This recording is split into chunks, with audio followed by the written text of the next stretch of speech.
Hey, everybody. So, you all know why we're here.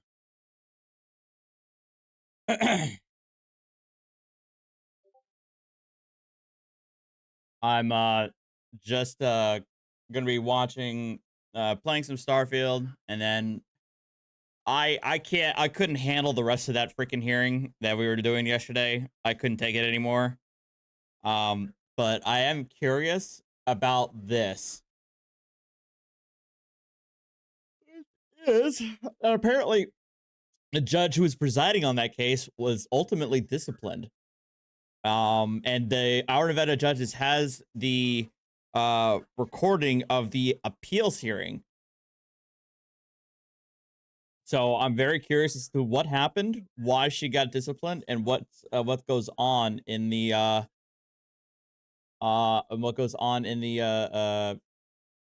the appellate hearing. I don't know why it reduced down to 24. Sathail. It was like it was like 88. It was at 88, right? Wasn't it at 88 members yesterday? I thought it was. Anyway. All right, moving on. Let's go. Again, we are live on both Twitch and Kick. Actually, let me get the Kick chat up just in case there's actually somebody who's watching on there. Nobody's watching on there.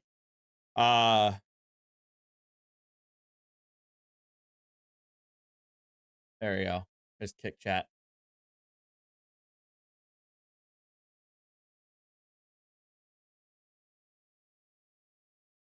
There we go. All right.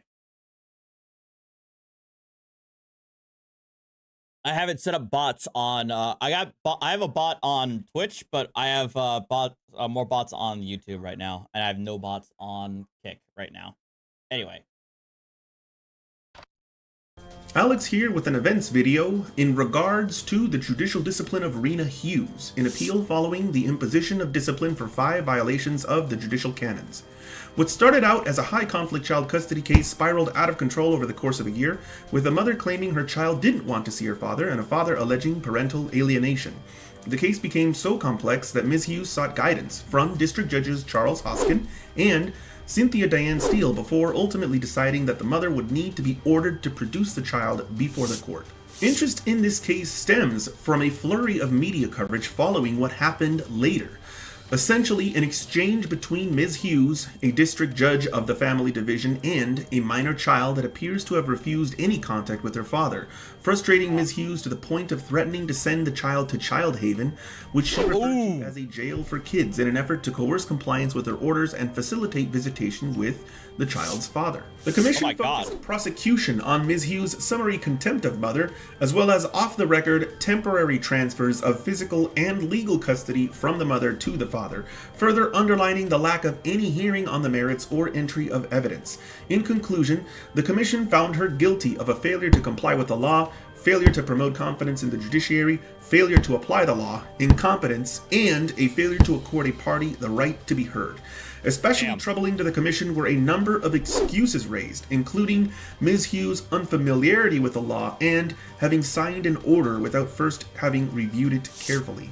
Ms. Hughes confronts the commission's glossing over of the full year in which mother is alleged to have unlawfully withheld the minor child from the father, as well as efforts undertaken to enforce the father's visitation rights, which included the inclusion of experts Ms. Keisha Weiford, Claudia Schwartz, and Katie Steinkamp, and the assertion that her defense of the charges were frustrated by the commission's exclusion of Dr. Craig Childress as an expert witness on pathogenic parenting, along with proffered character letters from Mark DiCiero and attorneys Jennifer Abrams and Marshall Willick.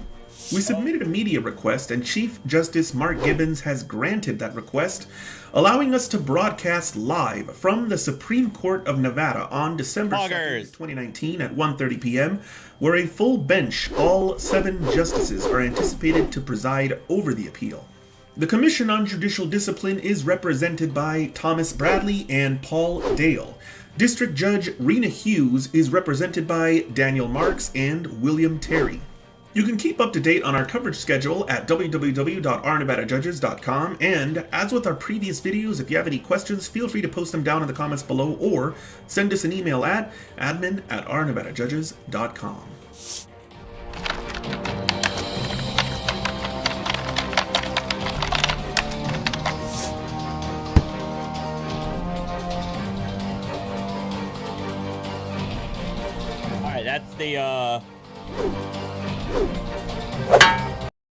That's the event. That's the pregame show. Here's the Mr. Morris and Ms. Young, the event itself.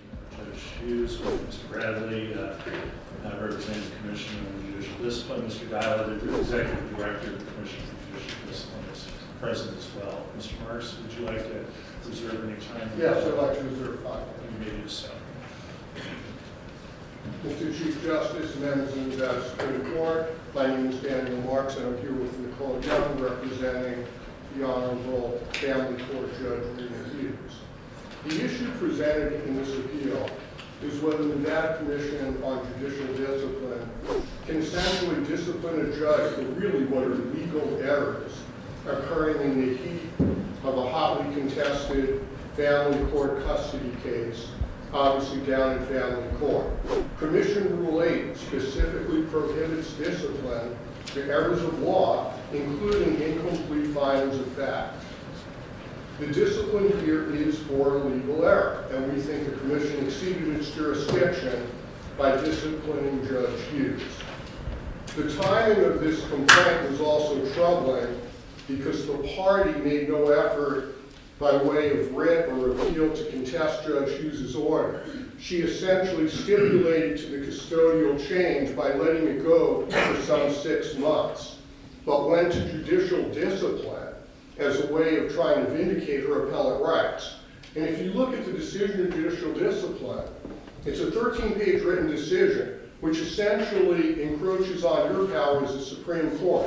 It deals with 14th Amendment, which we know books, treatises have been written on.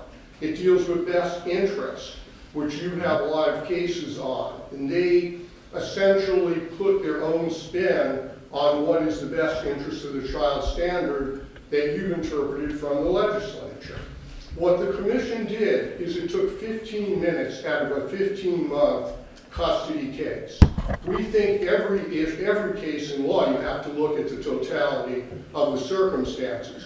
But family court's unique because you could be in front of a family court judge on the same or similar issues multiple times. In this case, the dad was in front of the predecessor judge and then Judge Hughes for some 8 or 9 years over a 15-month period. He had in place court orders for custody and visitation. He had joint legal custody, yet he couldn't see his child. Judge Hughes went to 2 other family court judges, the presiding judge, Judge Hoskins, talked to Judge Steele, and talked to Judge Elliott, all 3 of which have enormous experience.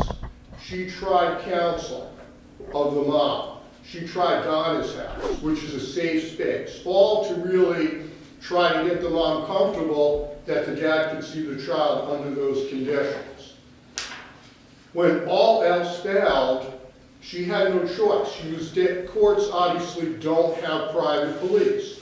They can issue a writ of arrest and literally have Metro go out and pick up the child, which is something judges don't want to do and is rarely used, or there could be a pickup order in court. Essentially what Judge Hughes did was transfer and have a pickup order in court for a dad who had not seen his child in 15 months, who had missed over 100 days of visitation. If anything, in the totality of these circumstances, Judge Hughes actually showed a lot of judicial restraint. Didn't she actually change custody, even if it was a temporary custody order at that hearing, which is not just a pickup for visitation? Correct, but here's the situation.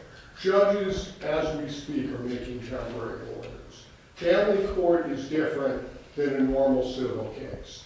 every day, as we speak now, they could be making temporary orders on. Oh, I did? motion calendar. Okay. It's not. Hold on, unheard dimmer. of. Are they required to make findings when they do so?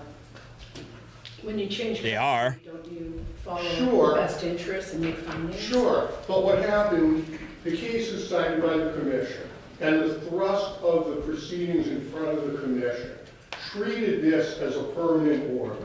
They cited Sims, Lewis, and Gordon v. Guy. Are you saying there's a difference in the findings requirement if it's temporary Sure. or permanent? Sure, because when you file a case in a typical divorce, and you file a complaint, and you file a motion for fees and allowances, temporary custody, the amount of findings that have been traditionally over the length of years for a temporary custody order is never the same as after a full-blown evidentiary hearing and trial. And the commission failed to understand that. The Doesn't case- there have to have been a hearing to change Sure, custody but- even temporarily? But I Sure. thought your client's position is this wasn't a hearing.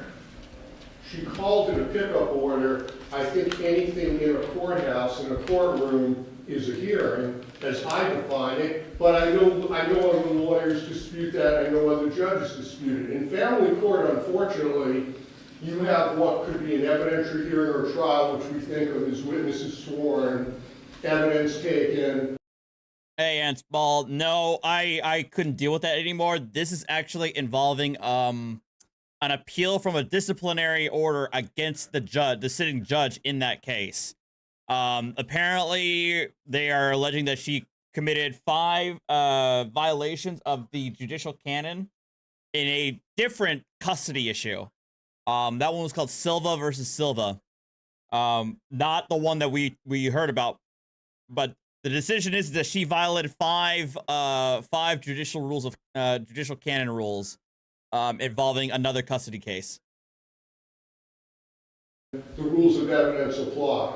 I'm sure. Not every hearing is an evidentiary hearing. Correct. So on the motion calendar, rules of evidence often don't apply. That's criticized a lot, where attorneys get up and say, he abused the kid, he didn't see the kid, he did this, he did that. And that's been the standard of practice as long as I've been practicing, and it goes on today. The issue is, can judges make those temporary orders that they've been allowed to do? There were findings. Does she need to have a hearing to do so?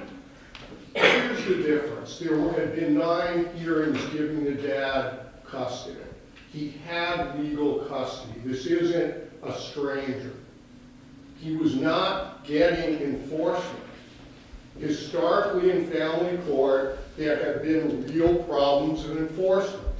Should there be another hearing, please, please, please non-comply? Is that... Hey, Johnny Bravo, thank you for the $1. Another hearing. The commission was well-meaning. So one of the issues that was brought up, for those of you just joining, is that she, apparently the wife, or the mom, I should say, the mom has been, there's allegations that the mom poisoned the child, committing parental alienation against the child, to where the child, both not only mom but also the child, didn't want to see the father, even though he had some custody and he had visitation. And the judge was trying to get the child to comply with it. The child would refuse, would not participate, would not attend anything. And they're making the case that the judge had no choice but to threaten the child with what sound like juvie, threaten the child with juvie if they did not participate in visitation. I think that's one of the violations. That's one of the aspects, but that's one thing issue. Here we go. They do not understand how But family court has... didn't she act on just a notice from Donna's house, which is an indirect contempt, so to speak, that you would need a hearing to find out what the facts were of some notice that she received from Donna's house? It's just like in any other court, whether it's civil or criminal, when you get a notice of something that happens outside the courtroom, you have a hearing on what happened. Yes. To find out what the facts are and not just act on a piece of paper. What happened was, she knew that dad... That's not good. This was the culmination of 8 or 9 failures of a dad to see his child. He has 14th Amendment rights as much as the mom. If you're going to hold somebody in contempt, an indirect contempt based on a letter from Donna's house, you have to have a hearing. Agreed. Do you not? Agreed. An actual Yes, hearing where you are. actually So that the judges are saying that she adjudicated somebody guilty of contempt, but it was indirect contempt, not direct contempt. And usually, if there's an allegation of an indirect contempt of court, there has to be a hearing before the judge can adjudicate some level of punishment.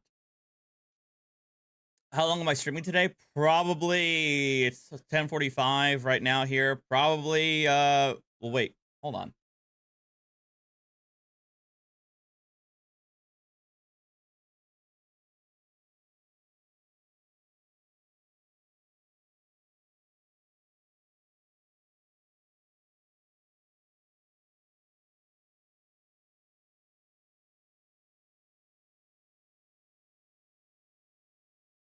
Realize the Cowboys game was at 4:25 p.m. I'm not going to be streaming that long. I really don't know. I'm not going to be streaming that long. I was actually expecting to log off at around like 12:30.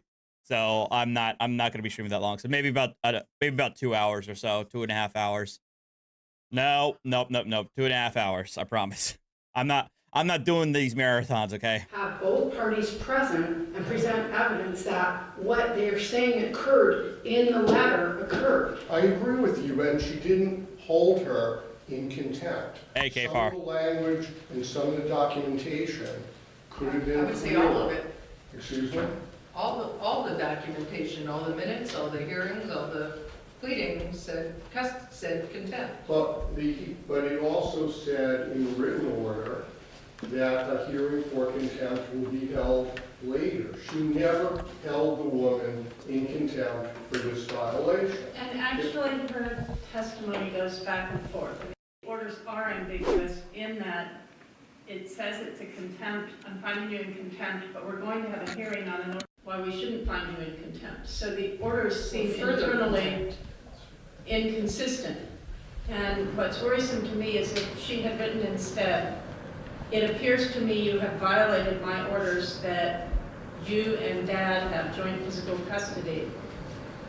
And therefore, I'm going to issue an order to show cause why you should not be held in contempt, and we're going to have a hearing 30 days hence on that issue. Chicago. We wouldn't be here.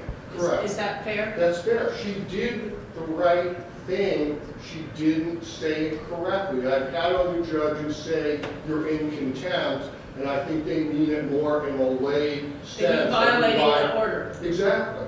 I Doesn't agree. doesn't that go to competence of the judge though?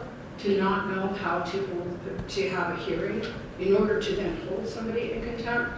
To just say it the way she said it almost looks But about competence. Justice Silver, she did set the evidentiary hearing for contempt, held the hearing, and found the mom not in contempt. So she did the right thing. Because it turned out the order had never been filed or And the woman got an attorney, and obviously with an attorney and arguing it, you could argue that I'm not held in contempt. Oh wow, really? All right, I'll check it out. I'll check it out, Taco. Created a situation on her own. She had an attorney. The orders were coming down. Dad has to see the child. She either didn't cooperate or fired her attorney who withdrew. After her attorney withdrew, her conduct almost was trying to bait the judge, hey, almost like King Solomon, cut the baby down the middle. She flagrantly violated the court orders and refused. And the issue... Right, so there may well have been ultimately a contempt sanction appropriate, but that's not the issue. The question is, did she properly do so? And did she change custody of the child as some sort of a punishment of the mother? Okay, but there's 2 points here. She didn't hold the woman in contempt for violating the court orders. The hearing on the contempt, once the woman got an attorney, there was a full-blown evidentiary hearing, the contempt was denied. The dad was owed probably 100 days of time. You don't have to hold a hearing to enforce an already valid court order. The mom wasn't intending the court order before it was invalid.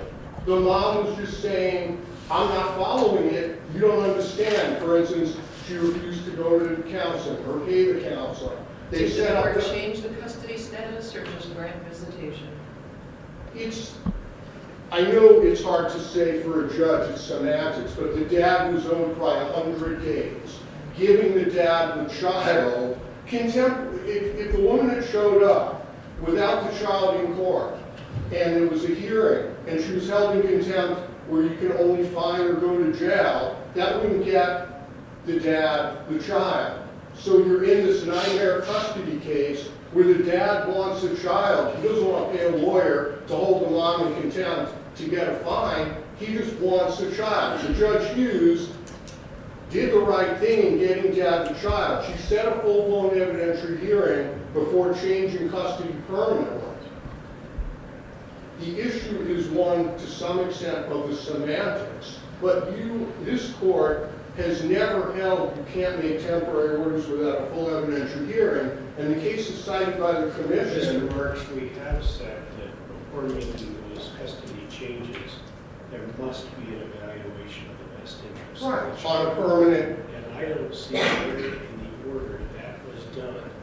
She used the words best interest. The order could have been better, obviously, and clearer, but she did recognize it. And my concern is, this is an enforcement. If you rule that every time a judge takes strong enforcement, and this happens a lot with kids, where someone will almost be saying, yeah, hold me in contempt, I'll go to jail, but you're still not going to see the child.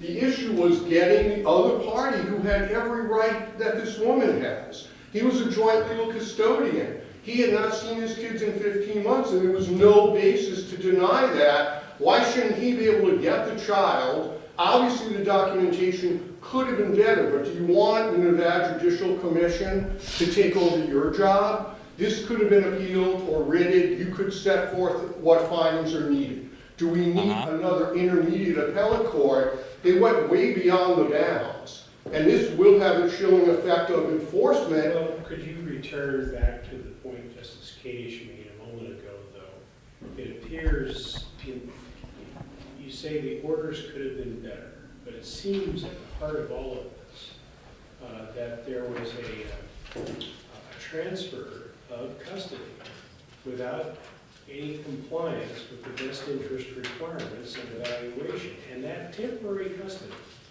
was accomplished through a pickup order. Now, isn't that true? Except that it's true to a sense, but when you have joint legal custody, essentially you have 100% of rights to your children, right?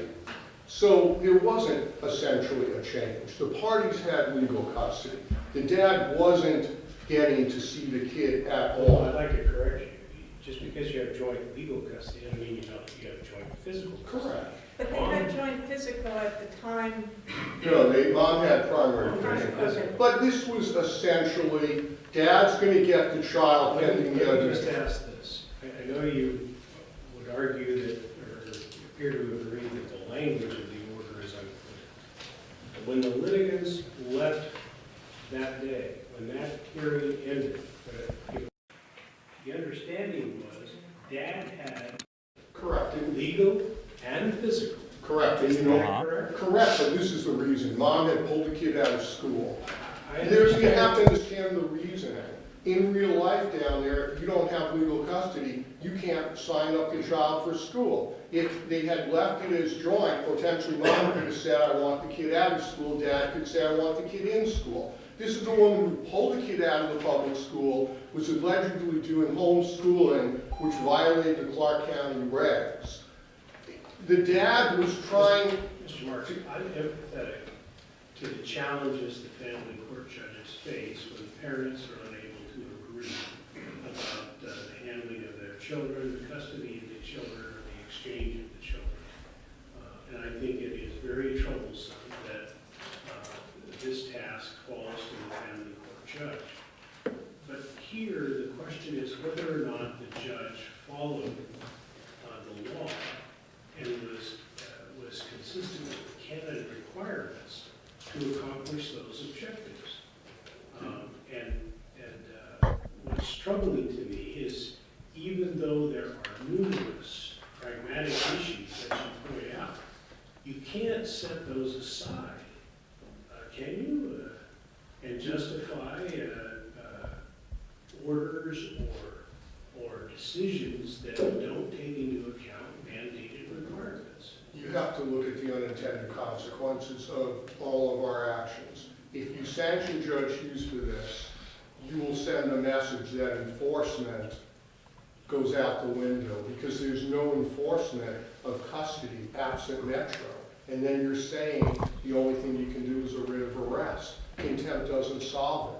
There's plenty of times you just want to see your child, you don't want to send the other person No, to jail. I don't hear anyone saying she can't order a change of custody if she follows the right procedure, or that she can't find someone in contempt if she follows the right procedure. That's really the But question. temporarily, you can have a hearing, a summary type hearing, and then hold an evidentiary hearing Is that what later, this which was? is, yes.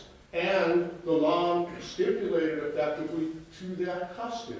You also have appellate courts, you reverse all the time for incomplete findings or more adequate findings. None of the judges in the Gordon case, the Sims case, or the Lewis case were sanctioned or disciplined at all. And you found violations, major violations. Judge Hughes did the right thing. The documentation could have been better. Yeah, YouTube is actually kind You want to add a of sus right now. in this kind of issue of judicial discipline, to have a layer of a pseudo appellate court taking your place. If someone thinks the orders are wrong, appeal, writ, rehearing. You think that this orders would have withstood a writ? These orders, you think, would have withstood a writ? No, I'm For saying best it- interest, no, even I'm- if she would have read it. No, I'm saying if people are unhappy with district court decisions, family court decisions every day, sometimes both litigants. That's why there's a court of appeals. That's why. Really? Are y'all getting a lot of buffering? That sucks. I'm sorry, guys. Delegate this responsibility, judicial discipline. They're not judges. There's one judge out of 6 people. They're lay people. Sometimes these family court cases look ugly, but it's the only solution. Don't put judicial discipline in the middle. The decision is strictly a legal decision. And the canons say if she was attempting to do the right thing to get time for dad, she may have not had complete, clear orders. What she did was not wrong in accordance with the law on a temporary basis. Don't let judicial discipline get between the district court and this court and essentially be a pseudo court of appeals. That's what they did when we read their opinion. Okay, Mr. Marks, thank you so much. We have a lot of questions for you. 3 minutes on the bubble. I appreciate it. 3 minutes from Mr. Bradley's time. All right, so this is the prosecuting side.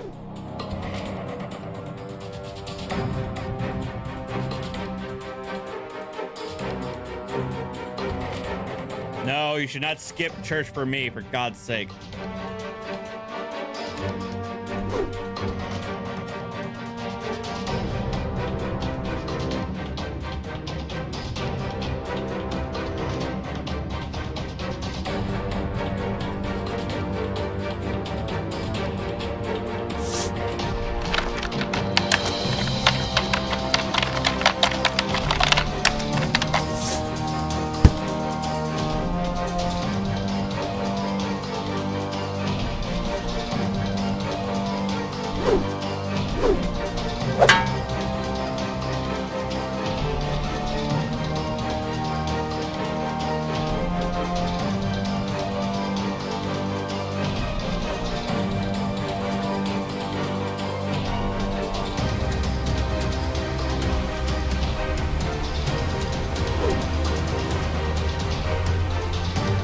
Okay, why don't you give me the statue?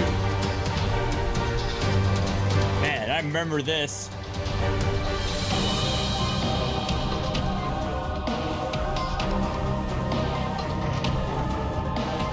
I'm not putting up with any of the crap here today.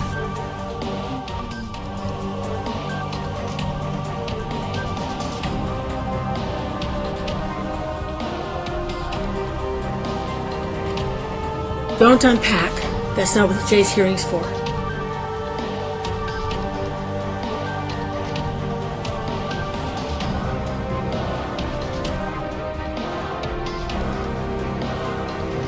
The likely result of that is you will be remanded into custody.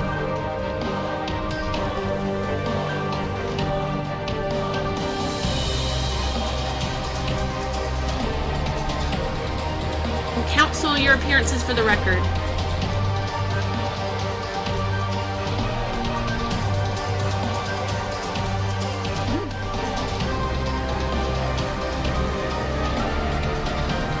The court has a few comments before we begin.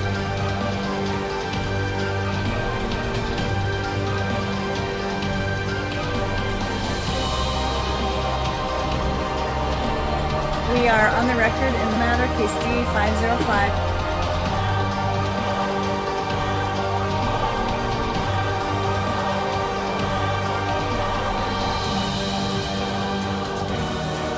You guys either agree or I order.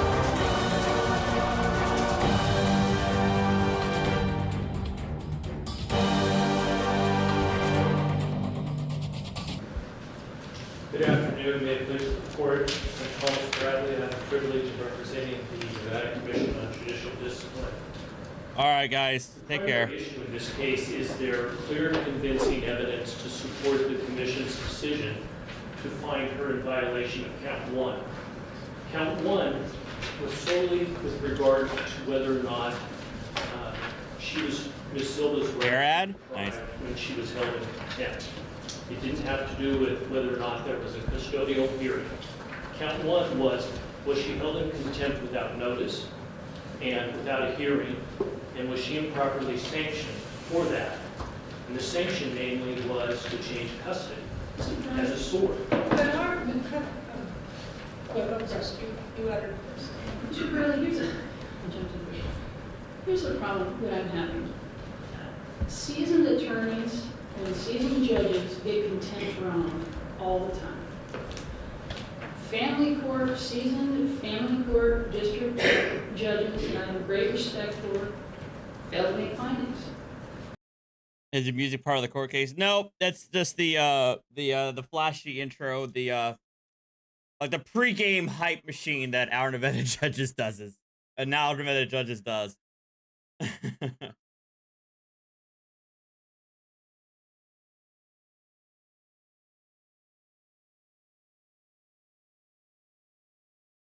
Hang on. I think, guys, it's YouTube's having issues, guys. It's not on me for once. Comcast on my end looks like it's running really fine.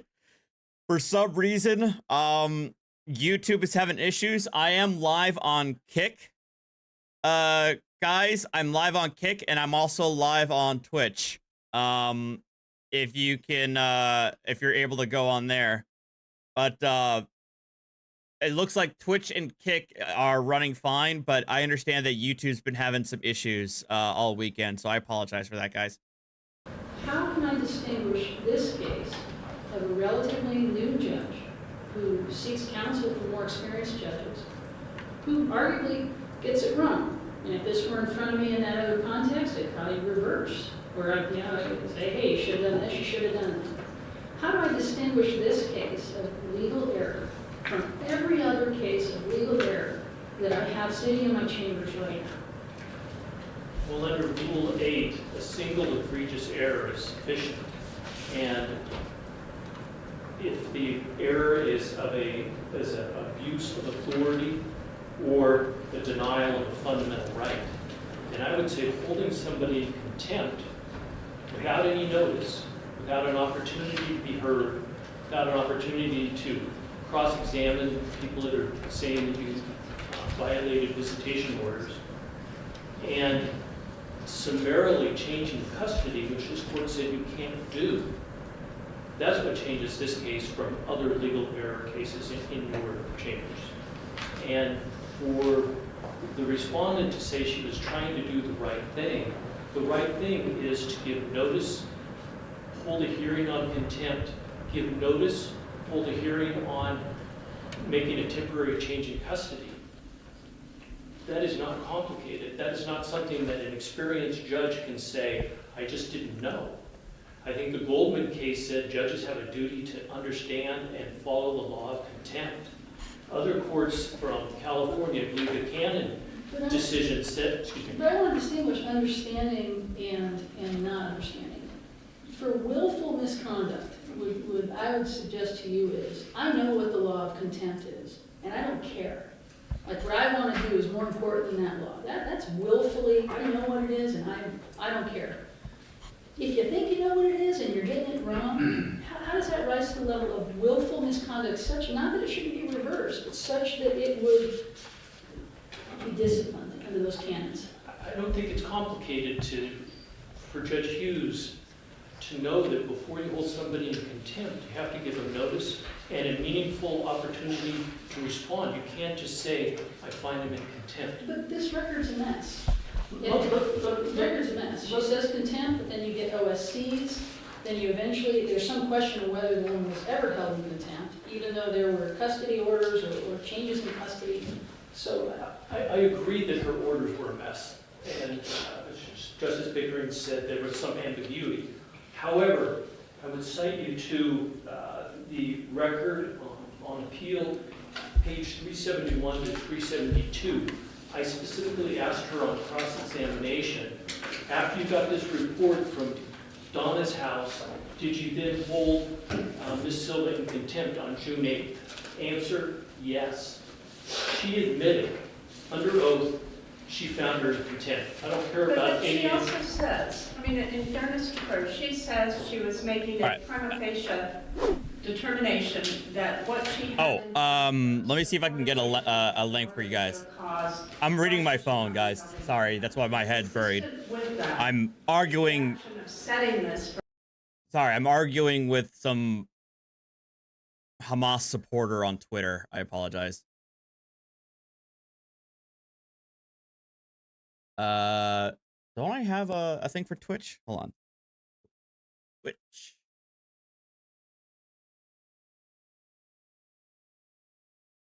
Yeah, there we go. I have kick. I doubt it. No, I don't have a kick thing yet. Yeah.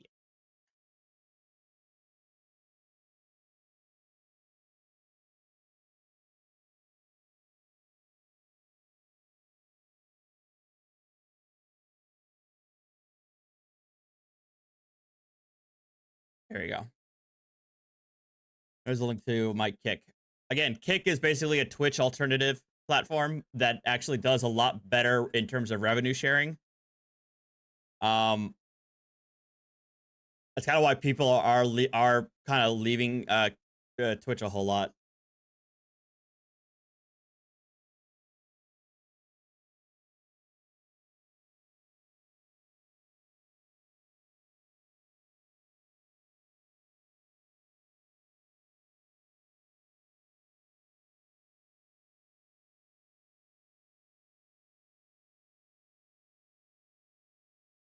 What was it doing? Contempt hearing. The hearing follows, and as far as I can determine, and I agree, the record's a mess, but the hearing follows, and the woman is not held in contempt, and no sanctions are levied against her.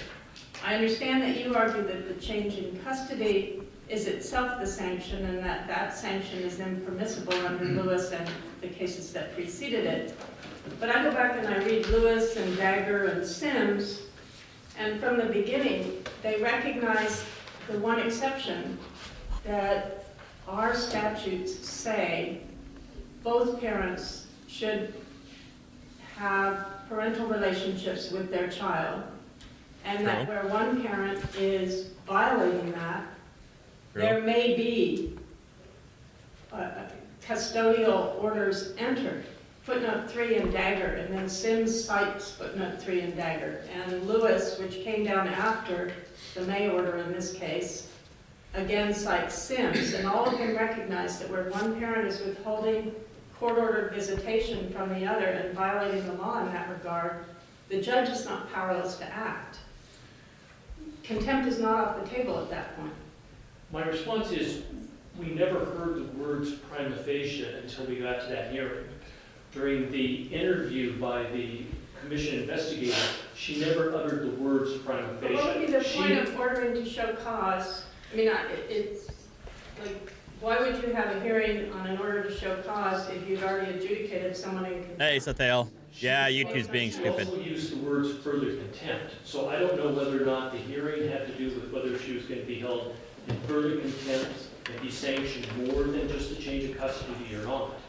But again, Let me go at this another way. Let's take change in custody off the table. Was there any sanction ever imposed in this case? no. So if the change in custody was defensible as either a temporary custody order or one to rectify the mother's withholding of the father's visitation rights. Taco, probably gonna finish the McDonald case tomorrow. Whether there was a penalty. Yeah, we're gonna go through the rest of the McDonald tomorrow. And that was improper, whether she. Or maybe even tonight. We'll see. Actually, we could do it tonight. By incarceration or by a fine, she still had to go out and hire a lawyer to prove that she really wasn't in contempt. And again, Hey, Carl. But she had violated the visitation order. I think this record supports that. Maybe, I would suggest that there is evidence that she did violate some of the visitation orders. The visitation order that she was found to have been in contempt of was never reduced to writing, and she never got an opportunity to oppose that one. So I would disagree with you. Right, on that one. Right. But I think there was a history of debates about. There was a great deal of history, but there was never a notice and opportunity. Yeah, I'll probably schedule it early. Yeah, sorry. If I'm going to do the rest of McDonald, it's probably going to be like at 7 o'clock. I'll schedule it for it. Mr. Bradley, can I ask? Because by then the Cowboys game will be over, or close to over. This hearings and all those were done. And our notes indicated that in May of 2016, there was a status check held in which Judge Hughes admonished the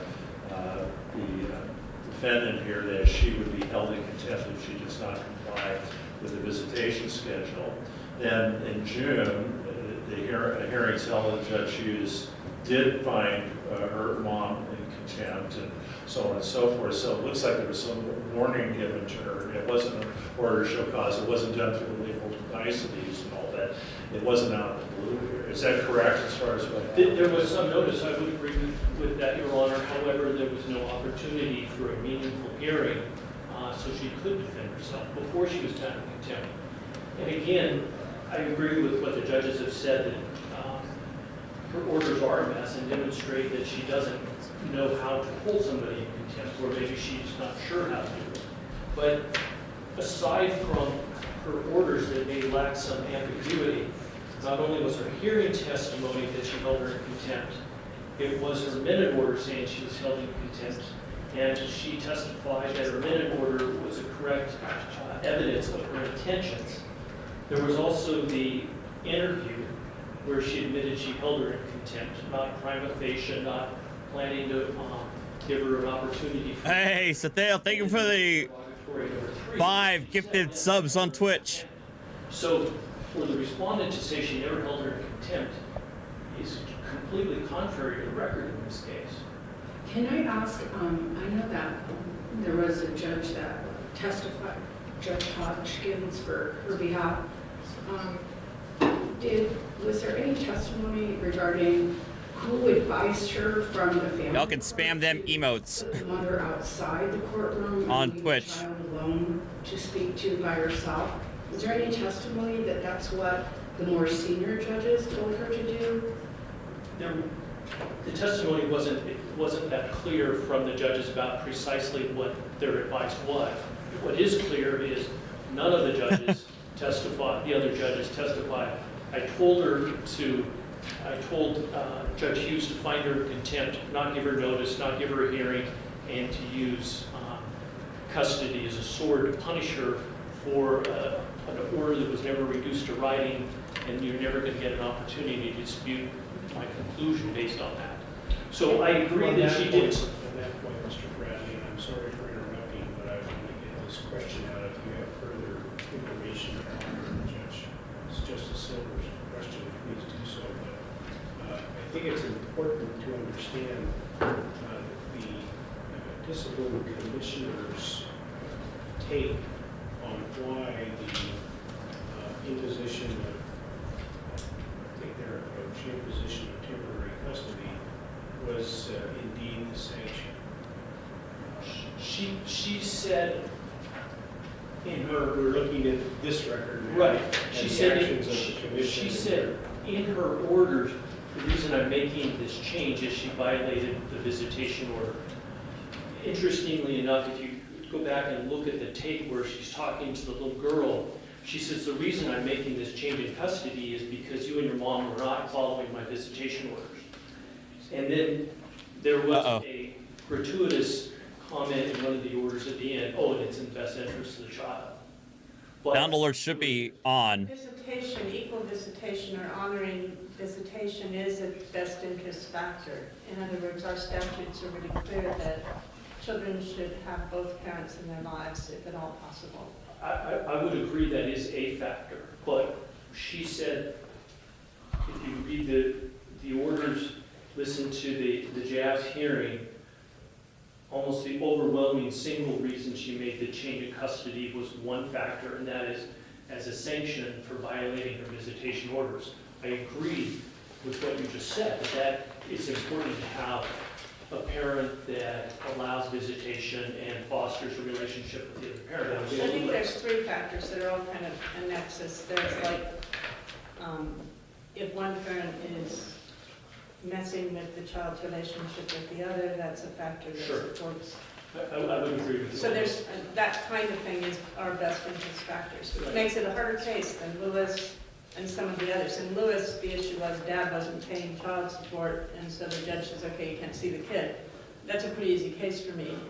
This one's harder. No, I see there are 2 or 3 factors that do apply. But Mr. Bradley, let's stay in our lane here. The question is whether or not there's clear and convincing evidence to support the decision of the commission. And your argument, as I understand it, is that that evidence in which you've been pointing to is present in the record. Correct. Uh-huh. And this court obviously is not, by its own standards, is not supposed to reweigh the evidence or reweigh the credibility of the judge. And the commission found that the judge's testimony, that she did it as a prima facie finding of contempt was not credible based on the evidence. So I think that this court is left with that finding, and unless it's clearly erroneous, which I don't think it is. On the legal standards, to circle back a bit, legal error, okay, the order should not have said, I find you in contempt and I'm issuing an order to show cause for a hearing why you should not be found in contempt. It's backwards. It's Queen of Hearts, sentence first, trial later. I get that that's incorrect. Want to hurry up and create my Appellate review by Master Chief armor, dang it. Jurisdiction. Does it rise to willful misconduct under Rule 8 particularly, which is a little different from the NRS 1 point whatever it is. To me, I'm not sure there's clear and convincing evidence. I'm open to it, but I want to hear why there's clear and convincing evidence that she willfully violated the law in acting as she did. I'm not arguing no legal error. Right, to that question. Rule 8 requires an egregious legal error where there's an abuse of authority. I think holding somebody in contempt without a hearing, without notice, is an abuse of authority. Even if you have the mistake that she thinks that to issue an OSC, she needed to have a finding of contempt to precede it. Like, let's say it's not prima facie, I don't understand it, but it happened. The commission found that her testimony of a prima facie was not credible. So we're left with a record saying that she held her in contempt. And there's clear and convincing evidence that she held her in contempt. So you can set aside the judge's testimony that it was. This isn't in relation to the this isn't in relation to the case that we talked about that we saw yesterday, but it's involving the judge who presided on that case. For those of you who are just turning in, this is involving the judge who presided on that case about and she she was disciplined by the Judiciary Commission, like the Commission on Judicial Discipline, for her actions in a separate custody case. This is her appeal to the Supreme Court of Nevada on that disciplinary opinion.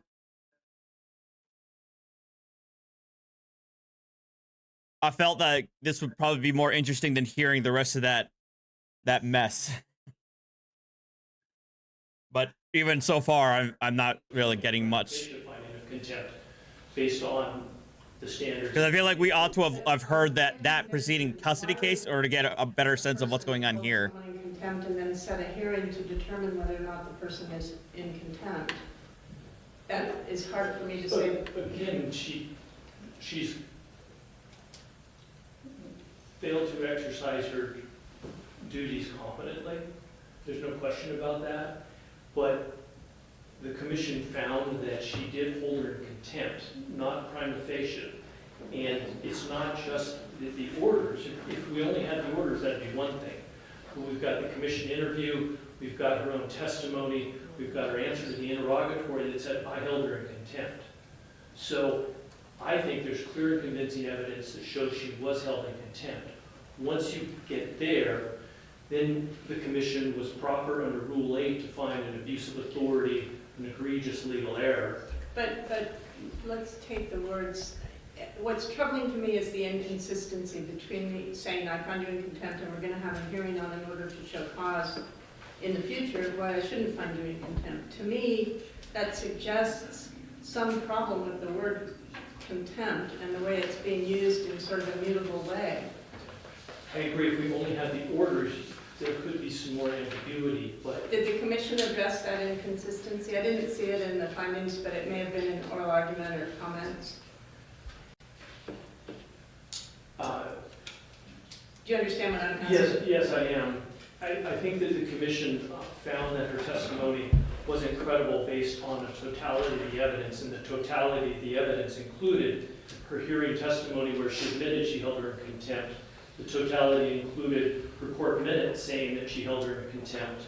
It was her interview where she said, I'm holding her in contempt.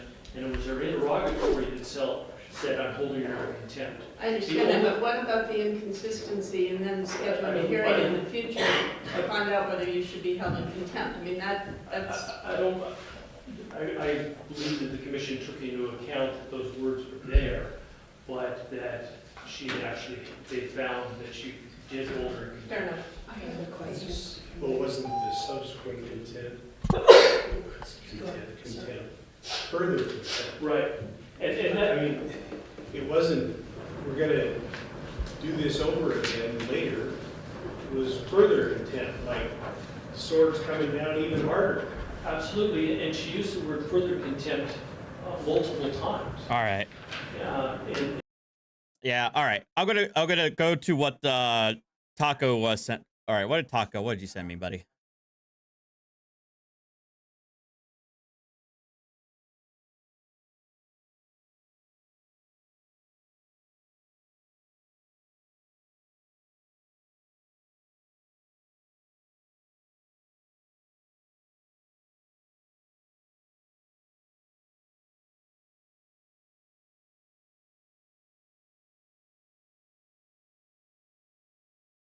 All right, here we go.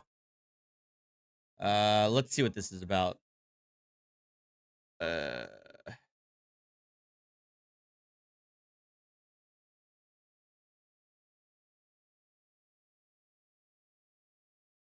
a custody motion. Hostile mother curses out the court and demands the return of her juvie daughter. Oh boy.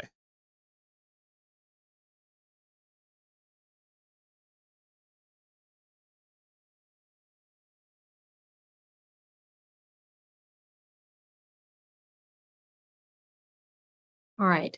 Next, I'm going to call Inri Christopher Koudlac and Rebecca Nolles. This is 23-300-33508. And I see you there, sir. And what I don't see, you can go ahead and unmute. What I don't see is any proof of service in this matter. Has this matter been served? Oh, you'll have to unmute. So if you tap your screen, you should have a little old-fashioned microphone come up. Usually it's in the left-hand corner. Awesome.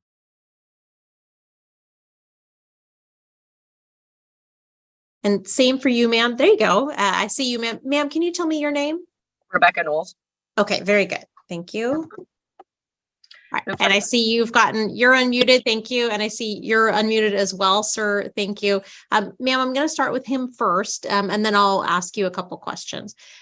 So, sir, Judy. I see that you have filed documents, but what I don't see in my file is what's called a proof of service. And that's just a document that lets me know that everything that you filed in this case has been served on Mrs. Nolles. Has that happened? Yes, it says it's filed in. I got a phone call. I went down there for counsel stuff like that on Monday, and they said, and they just printed this out. Basically, is what it was. I don't know if she'd been served or anything like that. So You got paid the. yeah, I paid the fee and everything else. So I'm not really sure. Okay, so you paid the hold on. Just for my Twitch chatters, Twitch chat actually should be showing up on the main chat. That's why you're seeing the icon there. That's why I'm using this, because but the reason is so I can see both Twitch. I can see both Twitch, Kick, and YouTube chatters should all be able to be seen on the stream. So just to let you guys know.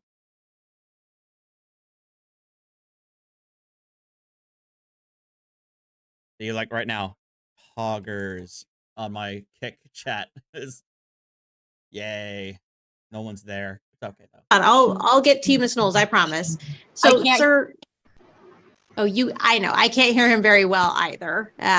Sir, what I'm going to have you do is I'm going to actually have you turn your video off. Our video takes up a lot of the bandwidth. Perfect. And so I'll probably be able to hear you better now. So I know that you have filed your case. Have you given it to the sheriff or a process server? Okay. So you gave it to the sheriff to have her served. Is that right? Yes, that's correct. Okay. Have you received a document back from the sheriff's office that lets you know that actually happened? No, we just have the receipt. No, I just have the receipt. Okay. All right. So thank you for that information. I'm going to ask Ms. Knowles a couple questions. So Ms. Knowles, thank you for being here today. Have you received a copy of all the documents? I have received a copy of one document. Okay. What was the document you received? It was saying that I have court today. Okay. Because he filed for a immediate restraining order ex parte when I tried to file one. Okay. Okay. So when I got here this morning, I got this. I paid to get this. Okay. Just one moment. So here's the way this process works so that you both understand. What I have, well, number one, the way the process works is this isn't a time where people testify and swear in. Everything that I have to consider has to be in written documents that are filed with the court. Those have to be filed usually about a week in advance for them to make it into the computer system. So I don't usually look at actually paper files. I look at electronic files, and there's a little bit of a time lag from the time you drop it off to the time it gets scanned in and makes it into my system. If I was to make decisions today, obviously I don't have any information provided by you, Ms. Knowles, and then it would be, hold on, I'll explain, and then I'll give you another chance to talk. Then it would just be a one-sided case, right? Because then I'm basing everything that I'm deciding only on what has been filed. And so far, what's been filed is only by one party. And that certainly wouldn't be fair to only consider one side of the story. The court really wants to listen and understand both sides of the story before I make any orders for children. So what I have is the initial documents that have been filed, but I don't have anything from the other side, which is what I need to make a decision. Okay, Ms. Knowles, go ahead. What do you need to ask? I would like to know when my daughter's returned, because I have a court order from 2014 from Oregon because Chris had stipulations for him to be in his daughter's life, did not do them, and he hasn't been present since 2014.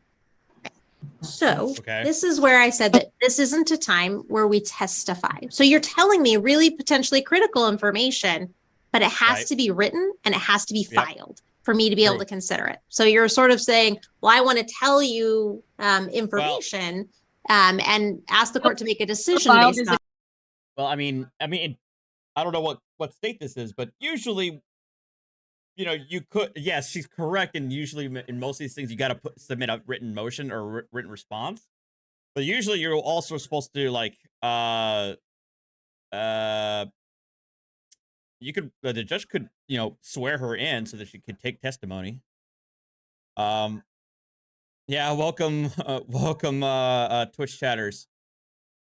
Yeah, I gotta do better to set up Kick, because like I said, guys, with Kick, I think their revenue share is much better, but I'm not even sure if I'm able to be monetized yet on Kick. I have to double check that. But anyway, moving on. That. Hold on. When I'm talking, then you wait, and I promise I'll give you another opportunity to talk. So we have to base it on, I have to base my decisions on what's in the court file. And I can only see the things that have already been filed. So you may have important information. I don't know. I just can't see it right now. All right. So with that, does that make sense? Do you understand, ma'am?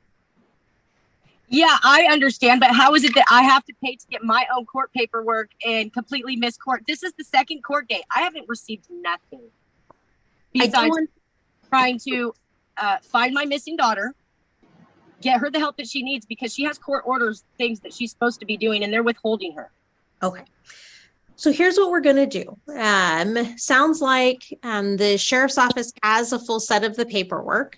So you should be, if you're in the courthouse, you should be able to go downstairs and ask them about it. And they should have a full set to be able to provide to you at no cost to you. So why is it, does I still have to be away longer from my daughter because nobody did their job and I'm not getting served no papers? I had to buy papers when I came in this morning. I understand. I have to base my decision on what's in the court file. I cannot base my decision on things I have not seen or things that you're telling me today. So here's what I'm going to do. In this matter, I'm going to set the matter over 1 week. School next week. God. I understand. Uh-oh. I cannot base my decision on things that are not filed and things that I cannot see.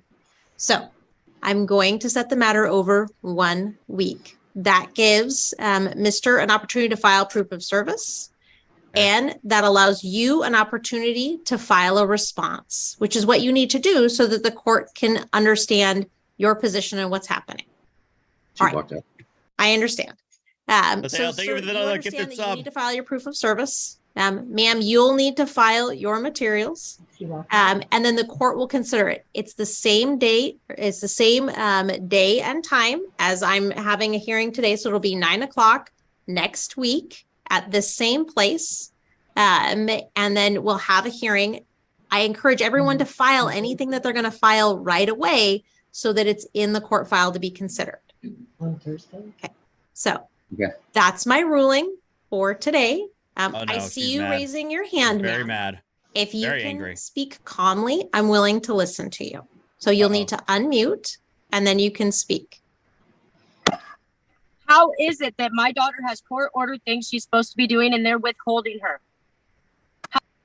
Because right now there is a Washington order that dictates where she's going to reside. And I don't have any information that would allow me to make a different order at this time. I need So 5 that's hours. Oh, hey, Tough, I see you in Kick. I need 5 hours of streaming and I think $75 to get monetized on Kick. Oh boy. All right, guys. Let's get to 75 followers on Kick. Because I actually think I gotta double check because I think the ratio on Kick is 70-30. Yeah. In terms of what you get from subscribers on Kick is like 70-30 is the ratio versus aka I get 70% versus they get 30% versus wait, well that's the same thing as YouTube. I thought it was better than you. Is it 80-20? I know it's better than YouTube. I can't remember what it was. Either way, whatever. to base the information on what's in the court file right now. So you'll both need to file anything you need. Well, over 1 week. My daughter, because nobody did their job. And I, Ma'am, Oh God. you're Still done. going. I've made my decision. The current orders will stay. We're setting the matter over 1 week. I'll see you everyone back here in 1 week. Thank you. All right. And I'll sign the orders that you provided, but it's just going to reference that the next hearing is 1 week. Okay, thank you. I appreciate it. Oh, we're back. That takes us to Koudlac and Nolles. All right, and I've got you there, sir. I see you there, ma'am. Thank you for being present. Give me just one moment to get that file up.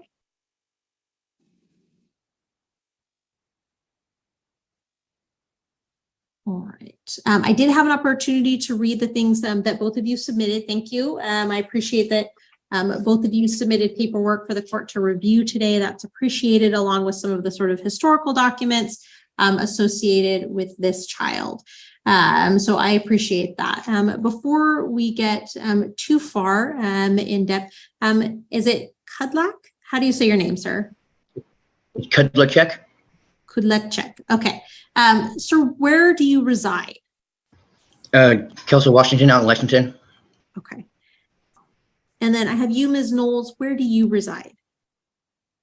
Longview, Washington. Okay.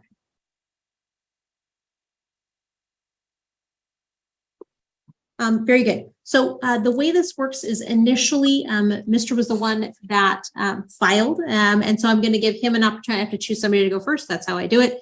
So sir, I'm going to give you the opportunity to explain what you want and why I do, and based on the materials that you filed. And then ma'am, I'll turn the time to you to have the same opportunity. So go ahead, sir. I'm just trying to make it to where I'm trying to put her in school and I'm trying to do stuff with her, and I don't want her mom to just come up and try to take her. And because she's, she's worried about that. So, and she's really stressed out about it. And so I'm just trying to keep her safe and trying to keep her to where she can, know that she's safe and where she's staying. Okay. Anything else? No, ma'am. All right. Go ahead, ma'am.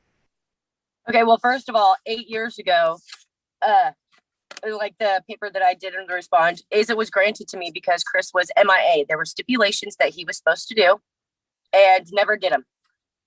Ended up leaving from a visit. It's been 8 years since he's even tried to do anything. He says something about him being there in 2018. I mean, Asa might have went a weekend, or that's about it. Asa assaulted me. She got in trouble. She got a judge's order. She went to juvie. She got an assault floor. They put it in a deferred disposition. She got court ordered to do counseling. She got court ordered to do multiple things that her and I've been doing. She got mad and ran away. She went to Christopher Koudlac's, and yeah, I don't let her have social media because she snuck out. She posted half naked pictures of her. She's wait, I have a hype train? And him saying that he wants to keep her safe. Where has he been for 8 years? I mean, as you can see, there's numerous stipulations from a judge that we saw that he has not done at all. I mean, in 8 years, that's a long time. I think this is my first ever hype train that I have on Twitch. I'm pretty sure you could get that stuff done when you care for your daughter. I mean, there's just like I put into. Oh my God. Dang it. Sathail, stop. No. No. Why? Thank you, Sathail, for the 10 gifted subs on Twitch. But Tough Jiggly says on Kick that the revenue split is 95-5, aka the streamer gets 95% of subscriptions. So I'm gonna be working hard on Kick now. Damn. To the order, they're giving Asa drugs. There's black and white. Her saying she's getting it from her cousin. Don't sit there and roll your eyes. That's not appropriate. I mean, I feel that Asa's not safe where she's at. I mean, it's been 8 years. I called the sheriff. It's not stalking. I'm looking for my missing child. She's still reported missing. Yeah, I called crisis response and had them go out there because just like I put in the response, she's suicidal. She got mad from the judge because she assaulted me and there's actions to her consequences, and she ran away. After she ran away, I found all this stuff saying she's going to kill herself. She's taking pills to do this. That's why I called crisis response with her counselor, set that up, and her probation officer and CPS set that up. But it was refused from Mr. Koudlac and Connie at 252. What was refused? Damn, I'm a level 4 hype train. Holy crap. But yeah, so if that's the case, I'm definitely going to be pushing hard on Kick. So I can get monetized there for sure. So yeah, but that being said, thank you Sathael for the subs. I think I met my subathon goal of 150 memberships / subs goal, but thank you, man. Asa, crisis response was there to transport her for intake. Okay. Also, mom needs to calm down. For all the suicidal notes and stuff that I. Also, yeah, but guys, if you're on Twitch and you have Amazon Prime, you can gift a sub to me, a 1 month of subscription, or excuse me, you could sub to me for free, and Amazon gives me the proceeds. If you're an Amazon Prime member, Put in. He doesn't even know her birthday. If you look at the paper, the order, he put her birthday in wrong. Her birthday's not January 20th. And this is, 8 years ago. He didn't even put his birthday right on the birth certificate. His own. So that's null and void, because when you search it up, it's not his.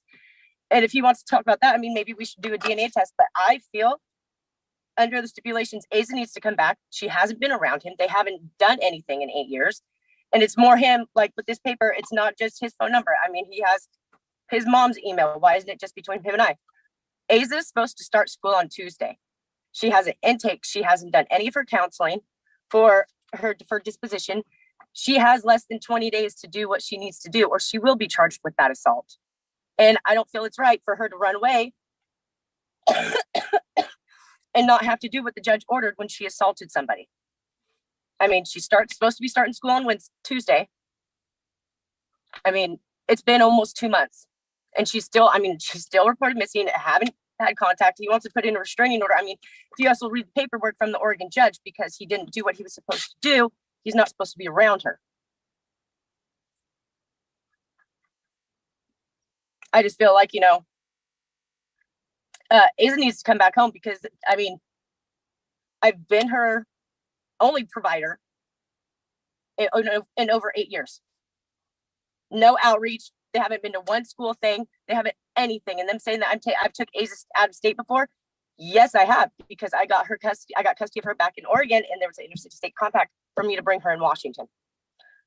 I'm sorry, but there's stipulations he was ordered from a judge to do. He decided that Asa wasn't enough for his time, for him to take time out of what he was doing, the 6 months that it took me to get our daughter back. He did nothing. He went missing, doing drugs, doing whatever. Still to this day, court, even when I went to go get this order printed out, Oregon still doesn't know where he is. So, and yeah, Asa did. I never put a cigarette out on her face. When she assaulted me, I had a cigarette in her hand, and it got her on the face. And that's what the CPS report says. And also the police report, because they were called in. Uh-huh. And that's good to know, I guess. Okay. Sir, I'll give you an additional opportunity to respond, since she got to listen to sort of what you said and then make her response. I'll give you an opportunity to respond as well. Go ahead, sir. Yeah, she's not getting any drugs from me or her cousin anywhere around my house. She cannot. I've talked to her CPS worker that's been out to my house. I've talked to her FFT lady that's been out to my house. So I talked to her probation officer. They all say she's happy and she's safe where she is. I don't know what else does, so she's doing what she's supposed to be doing. I was going to put her in school, but I was waiting for what happened today to find out. So, cause she's worried about if I put her in school that her mom's going to come take her out of school. And so that's what she's worried about. So I was waiting for her today before I put her in a school. Okay. So it sounds like you've been in contact with her probation officers. Have you been in contact with her? I have her family therapist out here at my house. I've talked to her. I've talked to her probation officer. I've talked to CPS workers out here. I've had sheriffs at my house. I've talked to them. The crisis intervention team, I've talked to them. Hey, you guys help for Aza? Hold on, one at a time. Go ahead, sir. And so, yes, Aza's been doing everything she's supposed to be doing. And so, yeah, that's all. Very good.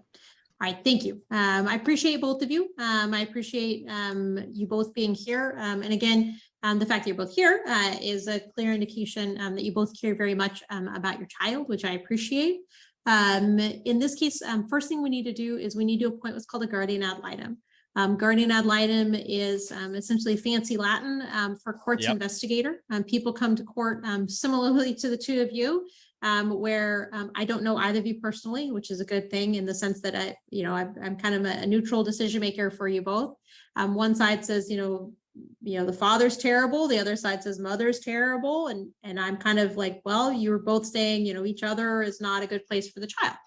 Guardian ad litem's job is to come and meet with all the parties, meet with the child, talk to all the providers. Sounds like there's quite a few in this case, to give the court sort of a neutral person that is sort of boots on the ground is what I say, and to get that information. So I am going to do that first and foremost. The clerk's going to give me the next 3 names on the court guardian ad litem list.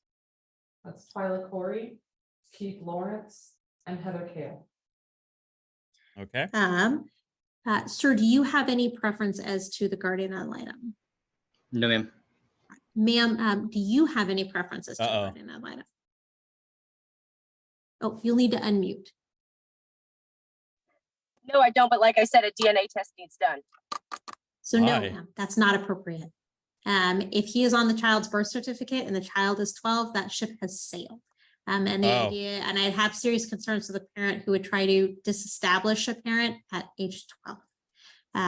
So look, but his birth date wrong. Everything's been wrong. This is stuff that he was even ordered by a judge to fix, was never fixed. Oh my God. It's clear that he is the legal birth father, according to the state of Washington. So we're not doing that. If you want to raise, anyone's free to raise that, but you haven't done that in a motion today, and the clerk's declining any oral motion to do that. So that takes us, first name on the list is Ms. Twyla Corey. Give me just a moment.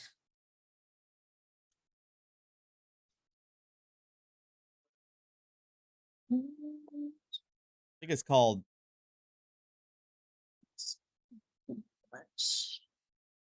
Yeah.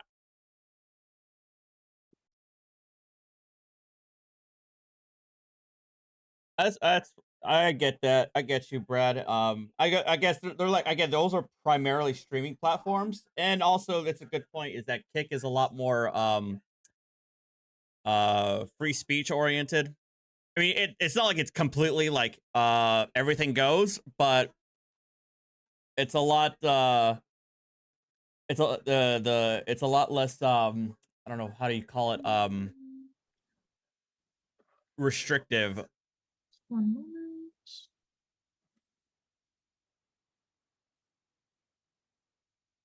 Than Twitch or What I'm doing is YouTube. I'm just filling out the guardian ad litem order, just so you both know. I would also say like they're both mobile apps. Brad, sir, are you currently employed? You don't have to join them. No, I have a job waiting for me after all this court stuff is over. I didn't want to lose it while we were doing all this, missing days of work and stuff like that. But yeah, I'm going to be starting. How much are you going to earn per hour? $19.75. Okay. Ma'am, are you currently employed? That's the hour. Yeah, I'm sorry, Brad. Okay. Hey, Dark Side. What's up, folks on the Kick? What's the Kick chat showing up? Oh, it is showing up. It's just why is the color purple? It should be green.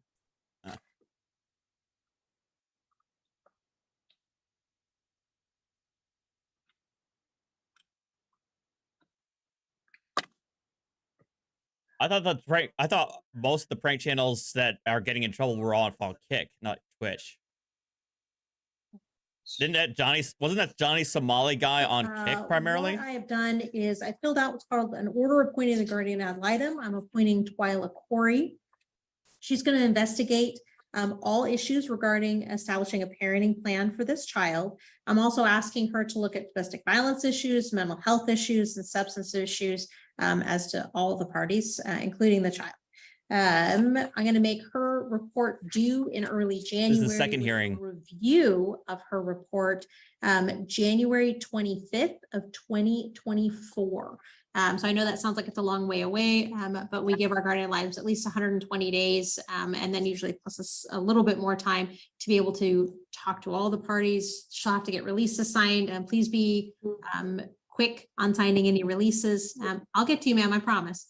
As you go along, to make sure that you're not delaying the report. I'm sure you both would like to have the report issued in a timely manner. Obviously, she can do it sooner, but that is the sort of the deadline that the court establishes to get a report.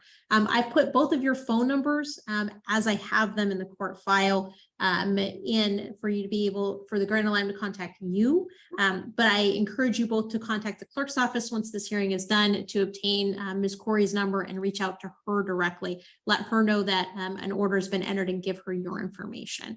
That will certainly speed the process along and ensure you receive all the documents and materials from her as well. Ma'am, you had a question. Go ahead. Yeah, so I'm concerned about with her being placed there, like what I submitted. She openly admits that she's getting drugs there at 12 years old. So, I mean, that kind of needs to be taken care of or addressed, because it's self-messaging, people saying she's getting drugs where she's at right now. She needs to be home. All right, so I haven't gotten to where the child's going to be placed yet, so I am going to do that next. So at this time, what I'm going to do, obviously there are concerns. There are concerns both ways. Both parties raised some pretty significant concerns for the child. There's some historic concerns, although I do recognize that those concerns are 7 to 8 years in the past, which is quite a bit of time in the concept of a child's life. You both raise current concerns as well. So obviously there's a long history of concern.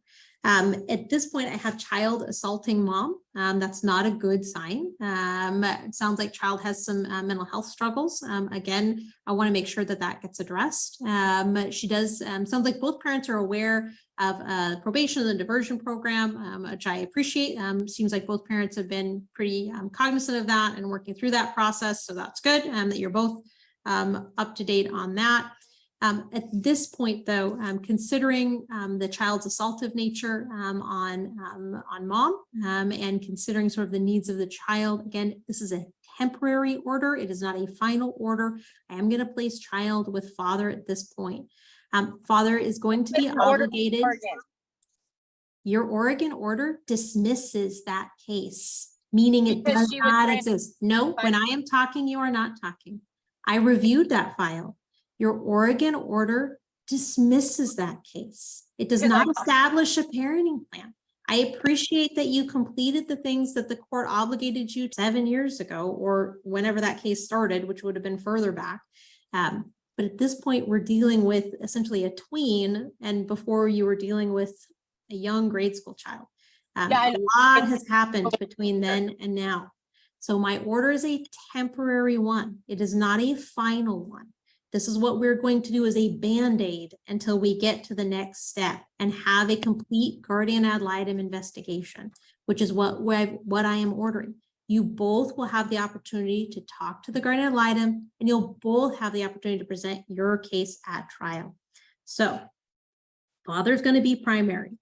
Father is going to establish the child in school in Kelso. So child will need to attend Kelso schools. Father's going to need to work with probation, yeah, Roku diversion program.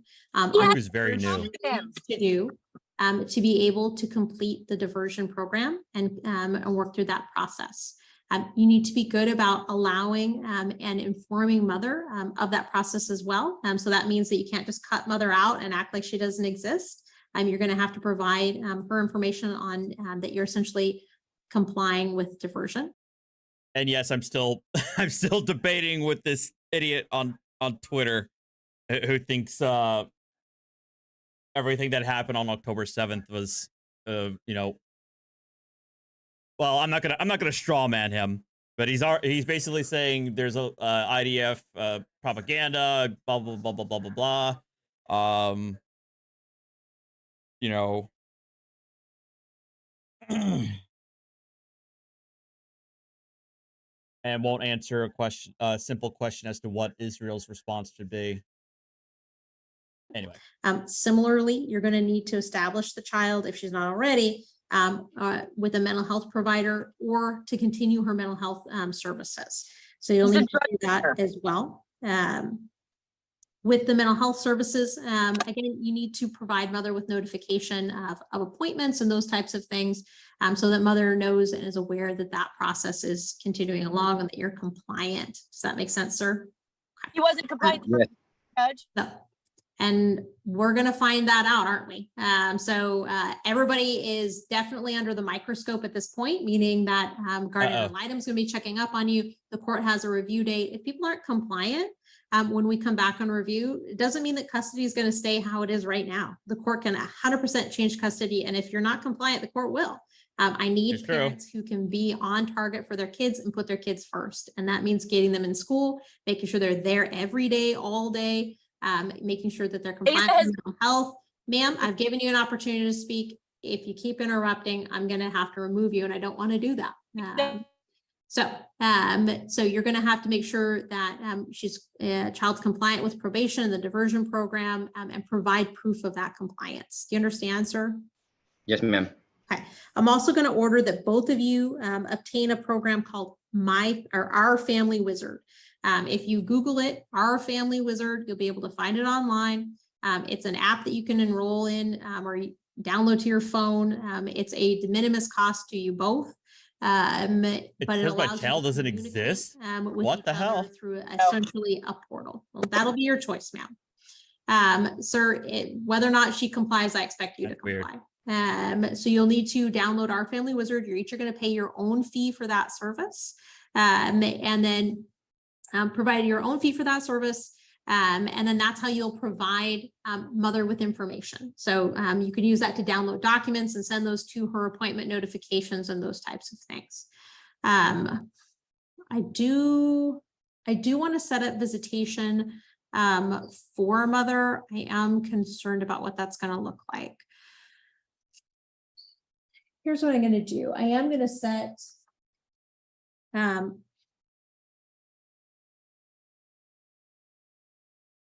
I'm going to set visits with the child and mother, and those are going to be every first and third weekend from Friday at 5 to Sunday at 5. Weekends are determined by Fridays. I'm going to have the exchanges be at the Kelso Safeway parking lot. Neither parent is to exit their vehicle. This is a 12-year-old. She can transport herself between the cars. So parents don't talk at exchanges. Yeah, I'll have to fix that tough. Cars, you don't make it a whole drama. Child exchanges herself. So she goes from your car to Mrs. and then on Sunday, she'll come back in the same fashion. Do you understand, sir? Yes, ma'am. I had a question. I had a parenting plan served and it's on the 7th of September. What are we doing about that? Is that not? Is it a proposed parenting plan? Yes. Okay. 7th of September of what was filed? I filed a parenting plan and evidence and stuff like that. So. Okay, you filed your proposed parenting plan. Yes, ma'am.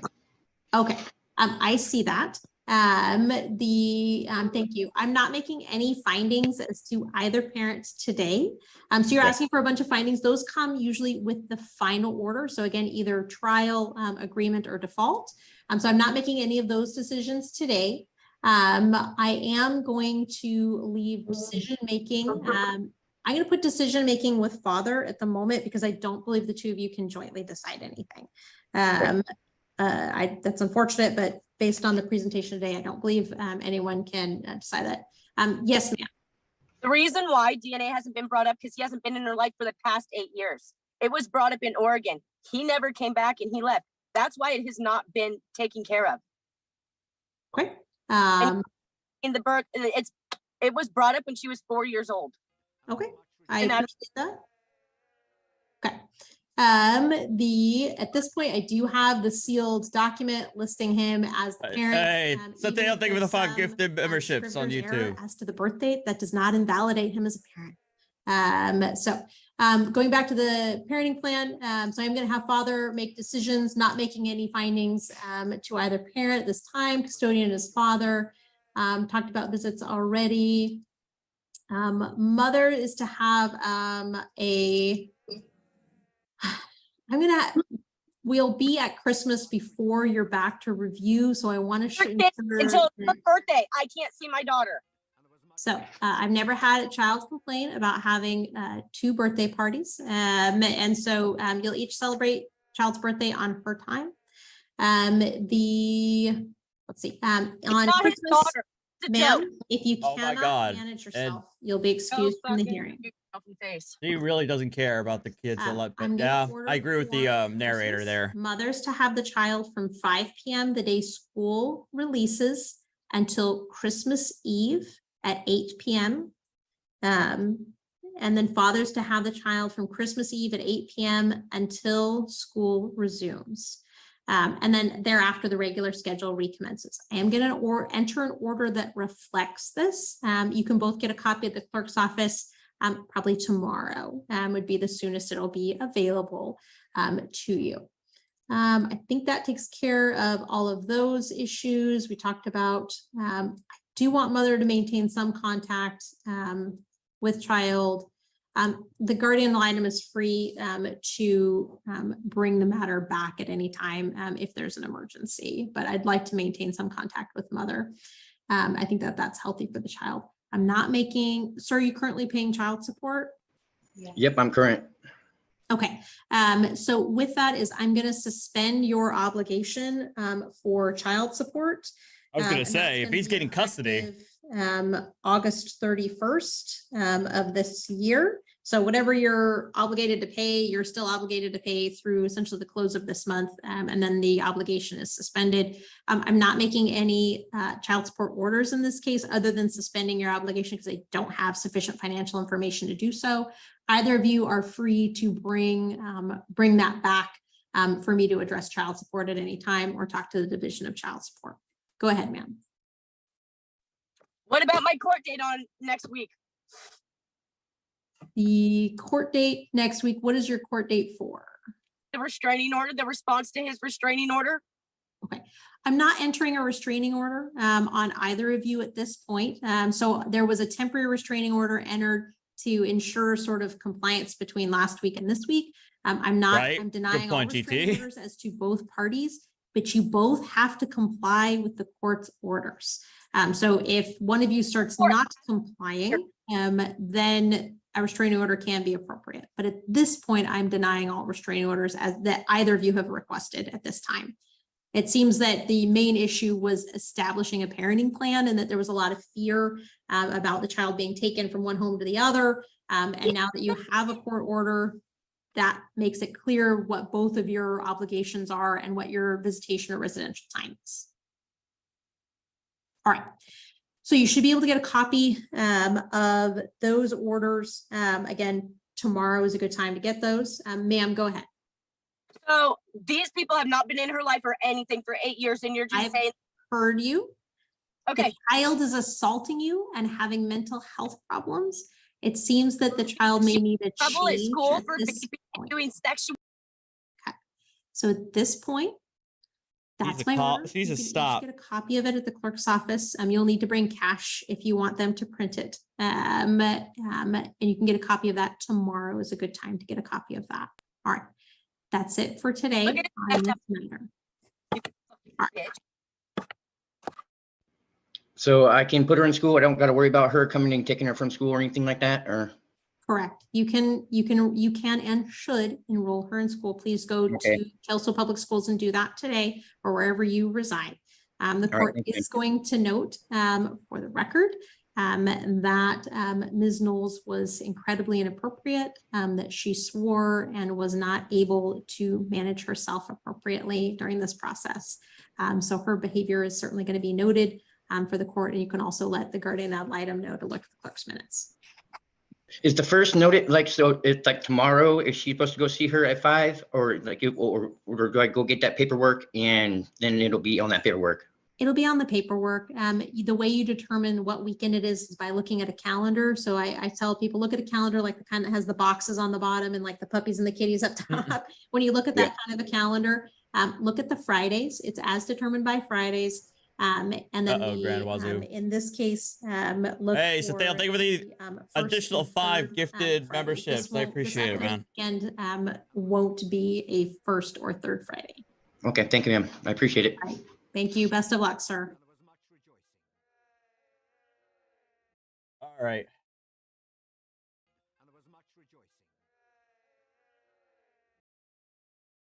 Woman just unhinged.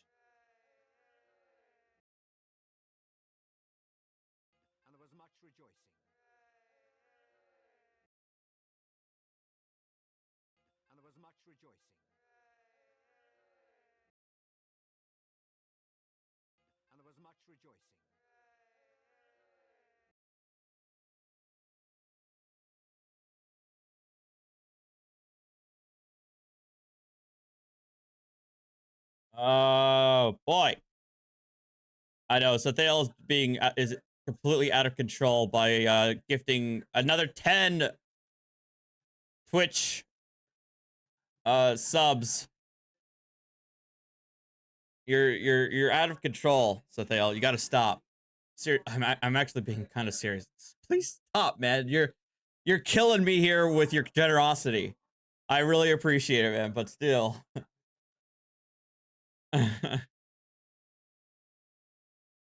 I feel like I haven't earned it. I guess that's what I guess I'm trying to say.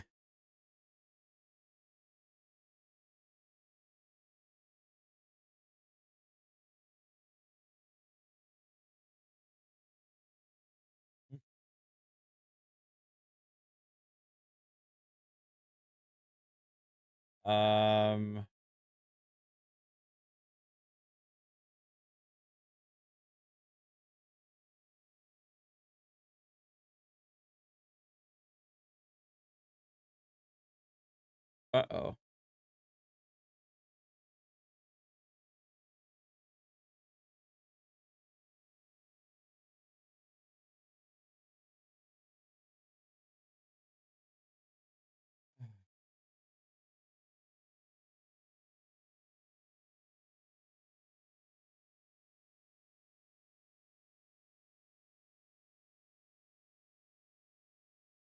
Well, no worries, Brad. No, it's all good. Walkie, thank you for the 5 gifted memberships. Oh my gosh, you guys are crazy. It's 12:08. Is there something short? We can go through until 12:30, and then I'm gonna cut for lunch. And then what I'm gonna do, guys, is I'm gonna try and find something really quick to watch. Then I'm gonna cut it around 12:30, and then I'm probably gonna go back live at 7 o'clock tonight.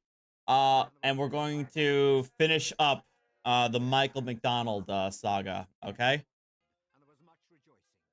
So that's what we're gonna do. Let me see if I can find something here. Yeah.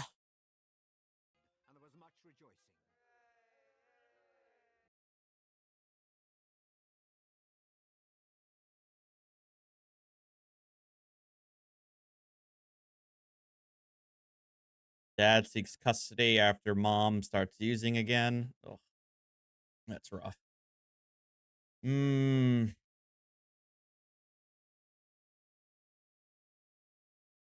haven't seen much. I haven't found something from OSG in a while.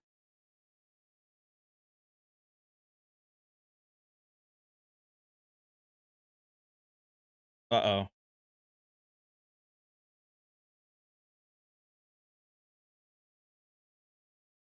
There's a more. Oh, I haven't seen this guy. Oh, no, we have seen this guy before, but I haven't seen this this video. All right. Waki, I am buffering on YouTube. YouTube's having a lot of issues right now, so I've been advertising folks to check out my other streams that are going live right now on Kick and YouTube. Those seem to be working, Kick and Twitch, I should say. Those seem to be working really a lot better.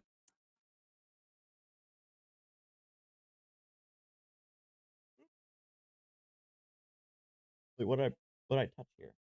Oh.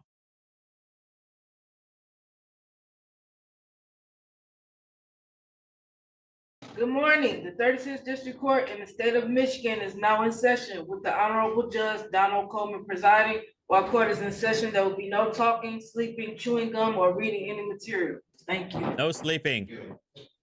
This is case number 23-152244. This is Javar Grayson versus Brian Ambrose. The matter is before the court where there is an application for entry of a default judgment. The court has set the matter on in regard to that motion. Your appearance for any attorney who's appearing on either side, your appearance in first instance, please. Thank you, Your Honor. Christopher Michaels, P83156, on behalf of Police Officer Brian Ambrose. And briefly, there was also the defendant's motion to dismiss in lieu of answer was filed. I don't know if today is the date and time for that as well. I do have that matter that was filed with the court June the 30th and submitted to the court. So that is an issue that's before the court as well. All right, and do I have Javar Grayson on the Zoom? Say something if you hear it this time. Yes, Your Honor. Javar Grayson representing myself.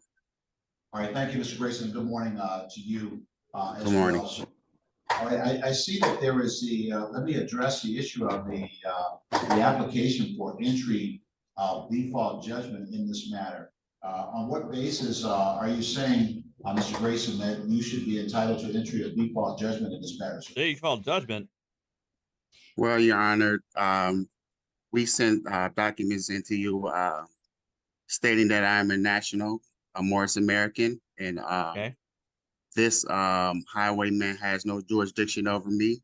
And a highwayman sent that information to you, and also sent, I believe I have a court highwayman. People versus Sounds Battle. impressive, honestly. As a People versus Battle case. I think that you're addressing something that don't have anything to do with my question. You submitted to the court a default request. Now, on one hand, you're telling me that the court doesn't have jurisdiction. You tell me that the court doesn't have jurisdiction. You're not submitting to the jurisdiction of the court. And why are you filing something in this court if you believe the court doesn't have jurisdiction? You I'm sorry, the jurisdiction that doesn't have jurisdiction, the 36th District Court, a traffic court, that's not pertaining to you. What I decided to do was send you basically every information to communicate what I've been doing basically in 36th District Court, as well as this procedure. I'm not a traffic court judge. I'm a civil judge. But I don't know yeah, we're here for a lawsuit. Yes, sir. And I understand that. All right, Mr. Michaels, address yourself, if you will, to both issues. One is the motion for entry of default, and then secondly, what the fuck? Sathiel, what the hell? Why did I even get alerted to that? You just gifted me 50 subs on Twitch. What is wrong with you?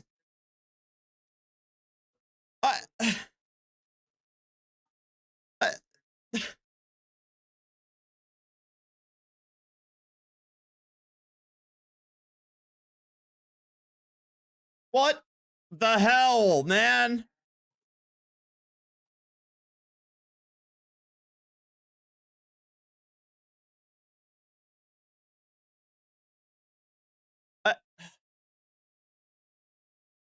Thank you so much, but I don't even know if, do I even have 50 followers on on Twitch. These issues might collide. A motion to dismiss in lieu of No, why? Thank you, Your Honor. I did receive a copy of the request for default this week, so I had no opportunity to respond. Obviously, the city or the city law department who's representing this police officer filed its motion back in June, dismissed in lieu of an answer. So I don't believe there's any grounds whatsoever for a default judgment. The brief speaks pretty clearly on its face for why a dismissal is appropriate. There is no viable claim stated in plaintiff's original complaint, and since the defendant is was at the time and still is a. Sathiel, thank you for the 50 memberships on YouTube. You psychopath. Thank you so much, man. He'd be entitled to governmental immunity. It appears that it's some sort of dispute regarding. I gotta fix my alerts for traffic sure. Tickets or citations that were given for various matters that are currently pending in front of Judge Perkins right now. So it also appears to be some sort of collateral attack against those proceedings, which is under Michigan rules not permitted. So we would ask this court dismiss this case under any of those grounds. Well, certainly. Let me begin with the default request. I don't see where the defendant is in default in this matter. He's responded to the complaint.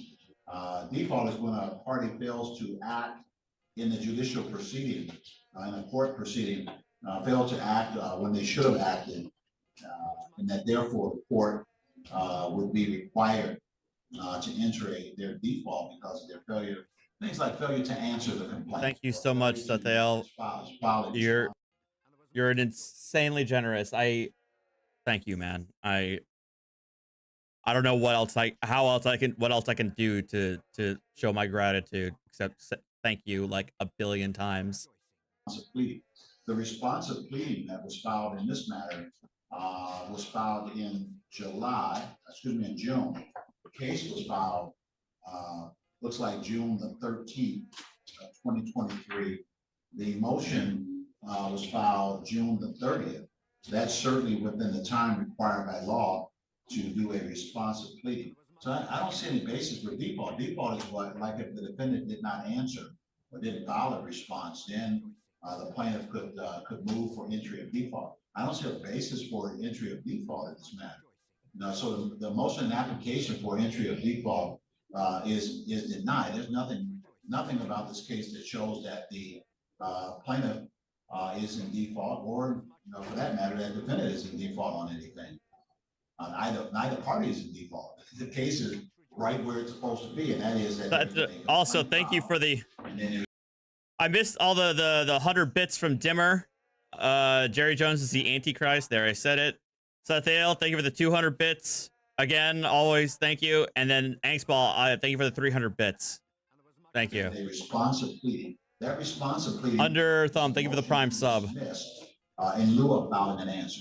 If the plaintiff didn't file, strike that, if the defendant didn't file a motion, he would have had to file an answer to the complaint. So when there's a complaint, you got to answer within a certain period of time by either filing a written answer or by filing a motion. Sometimes there's a motion for a more definite statement. Sometimes there's a motion to dismiss because the complaint is deficient or it has some legal flaw involved. This motion to dismiss in lieu of answer is filed alleging and arguing that summary disposition should be granted, or that a motion that the court should dismiss the case because there's no legal grounds, factual grounds for this case to stand on. What is this case about, Mr. Grayson, sir? It's about a traffic. I guess is a wrong copy. Sorry. Traffic ticket. I started off with Brian Ambrose stopping me, and I believe I have the right to travel. It started with that, and I do understand the default judgment. What do you that you are saying, and what it's pertaining to? We are still ready to proceed with the case. what exactly is your cause of action? Because I don't think that you stated a cause of action that upon which the court could move forward with the complaint. Well, actually, in traffic court 936 district, there's actions being taken against me as we speak. This is a current case, and 36 district court has no jurisdiction over me. That's why I decided to bring it into civil court common law. And this is a 6-month case that's still going on. So, all right, Mr. Michael, you get the last word on your motion. Right, yes, very briefly, there was nothing filed by plaintiff, and it does sound like he's disputing his traffic tickets in this court, which is a collateral attack, which the Michigan court rules and do not allow. So I think that's the best ground to dismiss this case, and we would ask this court. I object, Your Honor. I'm disputing my birthright. I'm disputing my right to travel. Oh God. All right, I got it. All right, that you failed the state of action upon which the court can grant relief. This case and the complaint in this matter be dismissed. It's dismissed without prejudice, meaning that if you could formulate a cause of action that is recognized in the Michigan law, then you can bring the matter. If you can formulate case law or some type of law that supports your cause of action. It sounds like part of what is being said here is that as a person, you have the right to travel and et cetera, et cetera. And there is some basis for the same, but yet there is law that allows for law enforcement to stop individuals that are traveling upon the roadways. And so if that is what the cause of action is that they don't have the right to stop me, there is nothing in Michigan law that recognizes that. If, on the other hand, you find some basis to establish that that the stop was in the form of some illegal activity, harassment, some advance against your person that is not permitted under law or done under color of law, but not permitted under the Constitution, then you certainly have the right to bring an action here or in circuit court or in federal court. This case does not have any grounding to it. For that reason, the complaint is dismissed in this matter again, and the complaint is dismissed without prejudice. Yep, there it is. Dismissed without prejudice. Good day to both sides. I wish you well. Thank you, Your Honor. Will the court be entering the order, or do you want me to submit it? If you would submit it, Mr. Michaels, that would be helpful. I will send you a chat to address where you want to send that. And that would be helpful. So I'm chatting that to you now, sir. All right. Thank you. Thank you, Your Honor. Eric Martin? Yes. Good morning. Good morning. Living man will make it clear. Living man, Eric Martin, defendant, corporate entity. Oh no. Court call case 23S00425, People State of Michigan versus Eric Martin. Allegations are that on July 11, 2023, Ypsilanti Township, Washington County, State of Michigan, on I-94 at or near Michigan Avenue, you did operate a motor vehicle at a time your driver's license was suspended or revoked. A misdemeanor carrying a maximum penalty of convicted of up to 93 days in jail, a $500 fine plus court costs, or both. Do you understand that? Oh, I do not understand in the sense that I do not stand under the charges. Yep. Count 2 alleges that on the same date, time, location, you did operate a motor vehicle at a time you did not have in full force in effect. Insurance is required by state law. Again, a misdemeanor carrying a maximum penalty of convicted of up to 1 year in jail, a $500 fine, plus court costs, or both. And the third count alleges that on the same date, time, location, did operate an unregistered motor vehicle. A misdemeanor carrying a maximum penalty of convicted of up to 90 days in jail, a $500 fine, plus court costs, or both. These are misdemeanor charges. You have certain basic rights. You have the right to remain silent. And saying the record can would be using it to do a trial. Court's entered not guilty pleas as all counts. The public defender will address bond in these matters. Assistant Public Defender Lemmy Saab appearing with and on behalf of Mr. Martin, requesting a PR bond this morning, Your Honor. Thank you. Yeah. I object to any representation by any attorney, as I invoke my right to Republican form of government and Republican laws under Article 4, Oh, Section no. 4 of the U.S. Constitution. Meaning And we're done. My phone just kicked on to where I can hear. Hey, hang on, Mr. Mayor, I'll be with you in a minute. Okay, court's noted the objection, public offender is excused from proceeding further.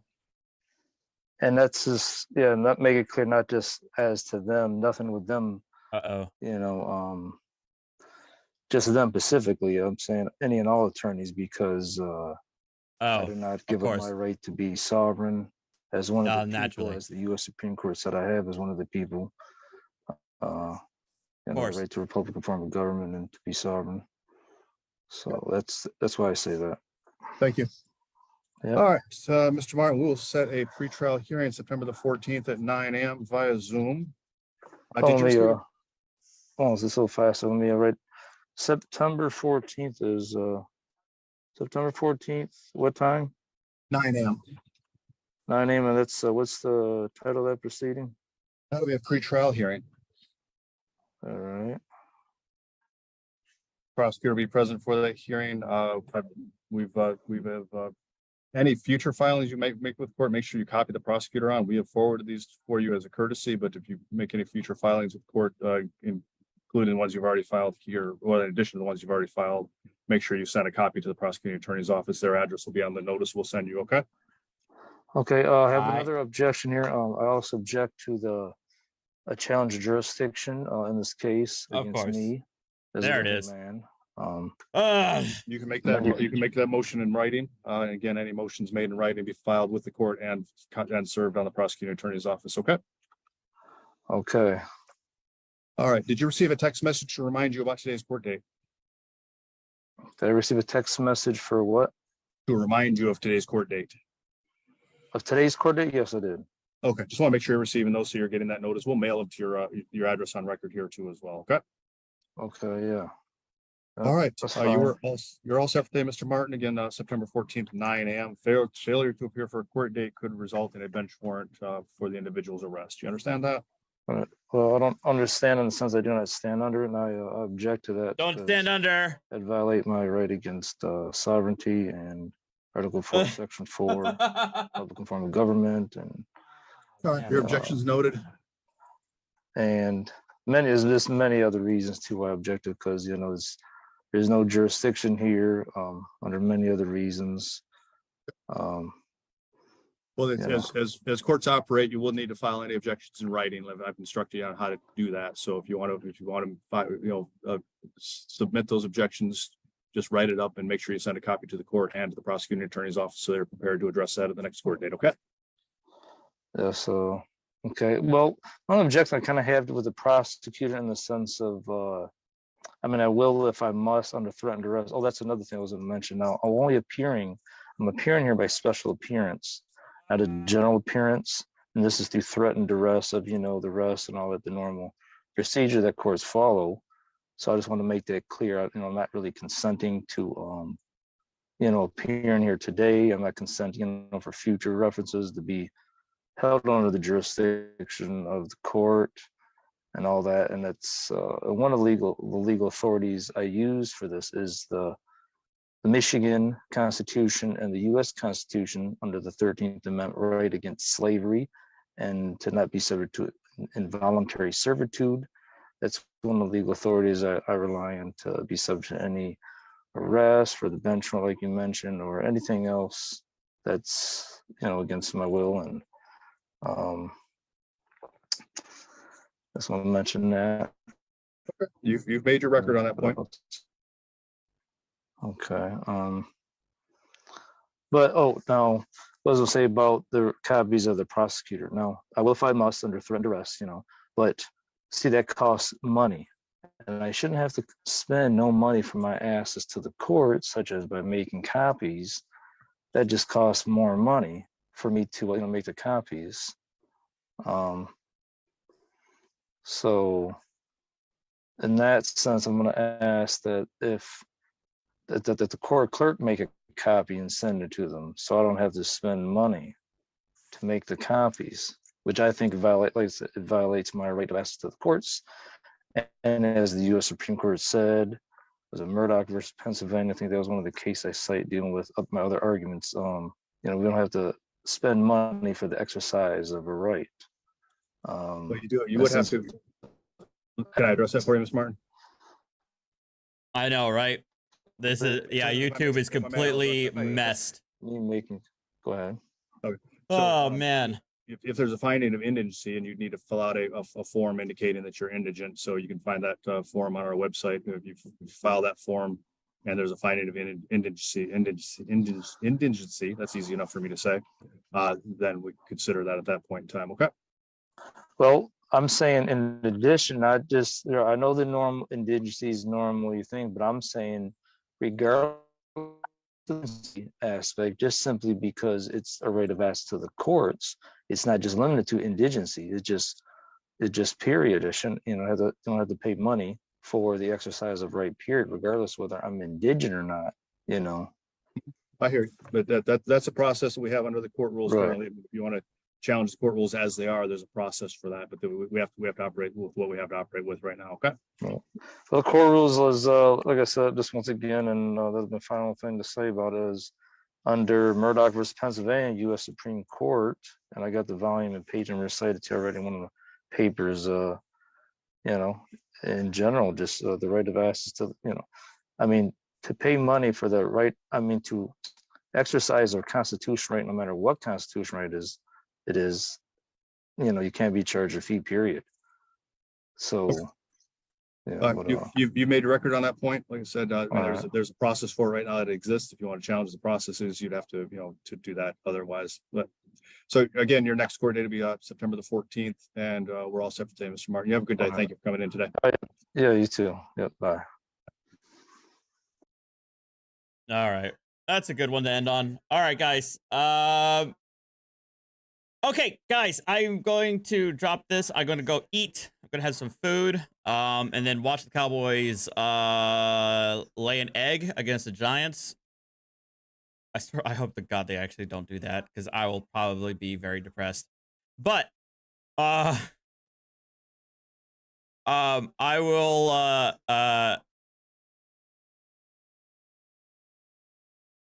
everybody, you check out if you haven't been trouble have been trouble with YouTube, check out Kick or Twitch. I'm because Kick's scaling, the Kick's revenue share is like you get I as a streamer get 95% of subscriptions versus 95% of the revenue from subscriptions compared to 30% compared to 70% with YouTube, and only 50% from Twitch. But the thing is, I need to have at least 75 followers on Kick in order to monetize on there. So I'm gonna be pushing Kick pretty hard going from here on out. But guys, go check it out. Thanks for watching. I'll see you guys later tonight. We're gonna finish up with Michael McDonald. Okay, take care, guys. See ya.